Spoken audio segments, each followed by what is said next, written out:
This is the Hidden Killers Podcast with Tony Bruschi and continuing coverage of the case against Bryan Kohberger. A lot of new things coming down in the Bryan Kohberger case. A lot. What was thought to be maybe the last hearing before the trial starts is probably the first of many more hearings before the trial starts. Joining me to discuss, Robin Dreeke, retired FBI special agent, chief of the Counterintelligence Behavioral Analysis Program. We've been talking about this case now for almost 3 years. Yeah. Which is kind of hard to How we believe. met. I know. It's crazy, but we're coming up on the 3-year mark of this in November. And you consider we're, almost into June. That ain't that far off. One thing that has been very difficult for the defense of Bryan Kohberger to get out there is any sort of alibi. They had a deadline last summer. What's your alibi going to be? We waited. They said they were going to have one, and then poof, here's the alibi. He likes to look at the stars. No. On a night that had no stars, because it was never done, and I've never done it before either. No, and has no history of going out and looking at the stars. Right. But it was that night. That was the night that he was out going to do it. So the judge basically said, "Nah, that's not an alibi. That's a nice little Hallmark card or something, like, let's look at the stars together while the kids are murdered in the house." But that's not reality. Well, surprise, surprise, they are throwing another thing at the wall, and this time alternate suspect theory. Alternate perpetrator is what has been brought up. They're saying a third-party suspect is responsible for the murders of the 4 college students in Moscow, Idaho. Now, who is this third party? Well, they didn't bring that to the table. They're just, it's that guy. They have until, I believe, late May. There's a specific date on this. I don't have it directly in front of me to bring to the judge what this theory is.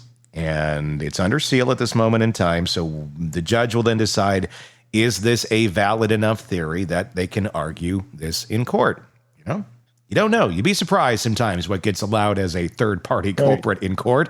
And in some places, it's like, that's insane. And in some places, that's insane, and it's allowed. So we'll see what happens. This judge doesn't seem to be one that really minces words or puts up with BS. Robin, what's your thoughts on this, trying to introduce this this late in the game? It's, again, she's doing all she can to earn her money for reasonable doubt to save his life. But it's interesting, as you're saying this, trying to go with this alternate, suspect or perpetrator theory of this. Here's what I think they're hoping. Remember, there's a glove that had blood in it that is at the house, and they had other people's blood on the banister. Yeah. DNA, right? DNA, so not even blood, DNA. Yeah. DNA, right? So here's what I think they're hoping, that they can do a match to that DNA they found to someone's buried inside of at a graveyard somewhere, that actually was a serial killer that was unfound before, and they can blame it on him. I really think they're trying to identify the DNA of this unsub and pin it on someone else that's gone. Because otherwise, what do you got? I don't want to laugh about it, make it flippant, but they are going for so many straws on this. It's just like, at what point do you just say we're done? Well, it makes you wonder, okay, we're going to go for an alternate suspect. How? Like, who are you picking for this? And the only thing I can think of is that they did, if they have the DNA of what they found in that glove or on the banister, or under her fingernails, because there was unmarked or unknown, but Kohberger's wasn't excluded from being there. My guess maybe is that that's from the glove or the banister, and they themselves on the defense did a DNA, reverse lookup or something, or IgG or whatever it may be. And whoever lucky person that is going to be brought into this, at least in the pretrial motions. And it's going to be, how can we pin this over here? It just how can we make these blocks work together? And if it doesn't work, the judge is going to say bye-bye. So what I'm thinking that they're probably going to try to do, boy, again, just pure conjecture, is, from, again, based on Howard Bloom's great work, I'm thinking, because remember, they're kind of throwing out there as a possibility that the drug dealer kind of angle on things. So if they can get that DNA and match it to a potential drug dealer or something, that's a decent, reasonable doubt might be trying to throw out there as a potential murderer instead of Kohberger. Yeah, I mean, if you get somebody that has a little shadiness to them, maybe a conviction, maybe a rap sheet somewhere, because remember, Kohberger doesn't have that. Yeah. Kind of. He's got a rap sheet of well, not a rap sheet. He's got a history of drug abuse and things like that. But if they can get it pinned on someone, or at least thought about someone that actually has a worse rap sheet than Kohberger's background or shady background, that might work.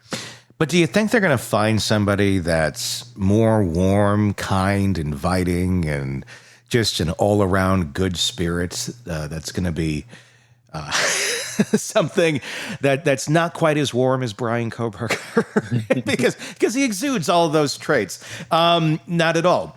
That's the other part of this. You get somebody else in there. Kohberger is about as cold as it gets when it comes to suspects in something like this. There's not a lot of emotion.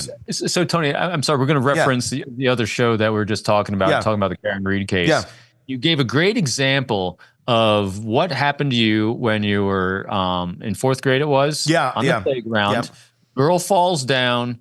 You ran away because that's what kids do when we see bad things happen. And you live with that guilt for so long that you bumped into her later on when you were 19 years old and you apologized. Yes. So, because that's what people with empathy that aren't psychopaths do. And so now imagine Kohberger, from what we know from the data points we have using our thinking cap and our thought process, can you imagine him doing that on the playground, and then later on when he's 19 apologizing to someone for hurting them on the playground, or even just witnessing?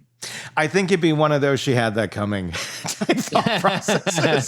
Can I watch it again to see if I get some emotional rise from it? Yeah, that's the weird part. And that's what separates folks like that from folks like us.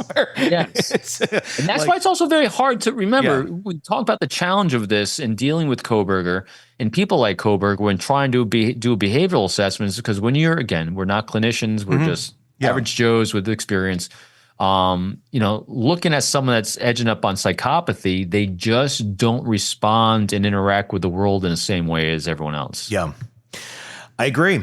And the interesting part of the Kohberger case is his own words are what sink him even more. I mean, similar to the Karen Reed case in many ways. It's hard because people will go, well, he was a teenager. This was several years before. Yeah, I mean, those writings were about roughly, 10-ish years before this took place. But he was recognizing something, a change in his mind, a change in his thinking, a change in his behavior, a change in empathy, where he seemed to have recognized that he had it at a younger age, and then it was just gone. And he didn't know why. He was very troubled by it. He couldn't figure out what it was, but he couldn't seem to ever get it back either. And clearly that writing, was many years before these crimes took place, but it's something he clearly struggled with in his relationships, his social circle or lack thereof. Everybody kind of has the same opinion of Bryan Kohberger, of just being really awkward, cold, disconnected in many ways. And then you start looking at his behavior and, what he's allegedly done, whether it be setting up that security camera in his neighbor's house that he was also a teaching assistant with, and then having access to the Wi-Fi and the password and everything. To his interactions with his students, and then the sudden change in behavior after the murders took place in the school setting. All of those speak very, very loudly to what his mindset is. And if you look at it and go, okay, well, what would the profile of someone like this have to be? I mean, someone who, is getting some sort of a rise out of this, but clearly doesn't have empathy, if they're able to do this and just move on.